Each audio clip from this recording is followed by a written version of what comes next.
Hey everybody, welcome to the Career Day 2021. Things will be a little different. We're not able to come to your school, but we wanted to still bring to you the opportunity of what we do for our career. So obviously we are police officers. I'm Sergeant Steve Passamano and this is Lieutenant Paul Haggerty. We're going to go over some of our gear and what we do to become a police officer. As you see, we have our bike here. In the police department, we have several divisions. We have the School Resource Division, which I belong to. We have the Bike Patrol Division, which is new. You'll start to see the police officers out there riding their bikes. We got Detective Bureau, who do investigations on crimes. And we have our Patrol Division, which you see every single day. The police officers that are patrolling our streets and keeping us safe. We go to many calls. We use math. We use communications. We use all that in our day-to-day. It's very important to do well in school and to make sure that you get good grades and build good habits for your future. So we go to medical calls. Here is a defibrillator, a tourniquet for if somebody gets a bad cut. We help them out. We have a Narcan. This is to help any kind of a drug overdose. Defibs that we use and for CPR and anything that we have to do to help people, we're there. We have some tools on our belts that we carry. We have our baton, which everybody likes. The monognock, it's called, the baton. It's just for constructive authority, things that we have to do to protect us and to protect you guys. All right, we have new thing here is our body cameras. We film and record everything we do every single day. So we have this on us. Every police officer is wearing one of these. All right, we have, of course, our weapons that we use at the last resort to keep us safe. We have pepper spray, which burns. We use that. It's like spicy foods. And, when we go and sometimes we got to place somebody under arrest because they've been doing something wrong, we got our handcuffs, all right? And the one that you guys all love, we have our taser. The taser, it shoots out a voltage. It makes you stop your muscles so we can stop somebody in the event that we have to subdue them and get them into a safe place. The taser is a newer feature. It has a camera on it. And we'll show you guys more of this stuff when we go back in person. So Lieutenant Haggerty is going to talk about our other division here. It's our emergency response team, like our SWAT team. Hello everyone, my name is Paul Haggerty. I'm a lieutenant with the police department. I'm here today with Sergeant Passamano. I'm also assigned to our tactical team for the emergency response team. You'll see our truck in the back behind us. You'll also see a dark green vest I'm holding onto here. Okay, it's a little bit heavier than the vest that we're wearing right now, our bulletproof vests. This is a little bit more for a more serious incident.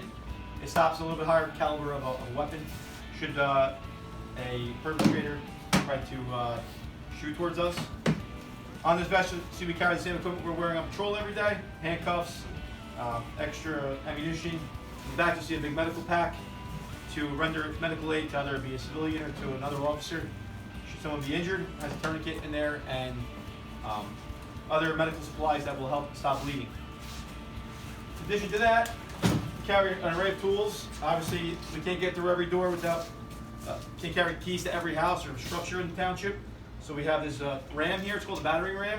What we do with this ram here is we'll take down a door and basically strike the door where the locking mechanism may be. That's on our truck. This big shield here you see, for those of you who watch superhero movies growing up, it's our shield. It'll stop ammunition. We also use it if there's houses that have dogs in them, try to attack us, not familiar with us. We're going to help somebody and the dog doesn't recognize us. Obviously it's there to protect its owner. So we use the shield as a defensive tool to get us in there to help render aid or to make the proper arrest. This shield here is very heavy. There's two lights on it and a viewing port so we can see when we're going down a hallway or into a building. In my career, I actually chose to go into the military, so I served in the United States Marine Corps for 7 years, where I was a field radio operator with recon. So if you guys play Call of Duty, that's what I did. And I had a great time. Like I said, I did it for 7 years. Was able to take what I learned from the military when it applies to teamwork, leadership, small unit leadership, community outtakes, and basically everything I did there, I brought here to Going on, everybody? Mike Scalise, 30 years old. I started my career with the Seaside Heights Police Department, now part of Lyndhurst Police Department. I grew up here in Lyndhurst, Sacred Heart School, went to K-8. There's a number of reasons. I enjoy being a police officer in the town I grew up in. There's so many ways to interact with the community. You know, we go to medical calls. You know, do what we can to keep people in better shape until paramedics, EMS get involved and help them out further. We make traffic stops. You know, enforce certain violations. You know, get people wearing their seatbelts, keeping their speed down, off their cell phones. You guys know that's a big one today. Everybody knows that. Standing by. You make it 10-3, stick with the party in the back by the glass doors, 134. Yeah, affirmative. I'm out now. So as you can hear, that's our communications radio. You hit scan there, that'll tie us into some surrounding towns in case there's important messages we need to get immediately. This is the loudspeaker in the car. That'll project our voice out through speakers. You know, we can move large crowds if we need to, speak to each other easily. Use this to adjust the radar unit in the vehicle.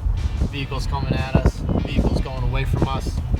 Monitor their speed that way. Tons of buttons in these cars. The ones we use the most could be the lights and sirens right here, as you can hear. You can adjust tones, turn them off.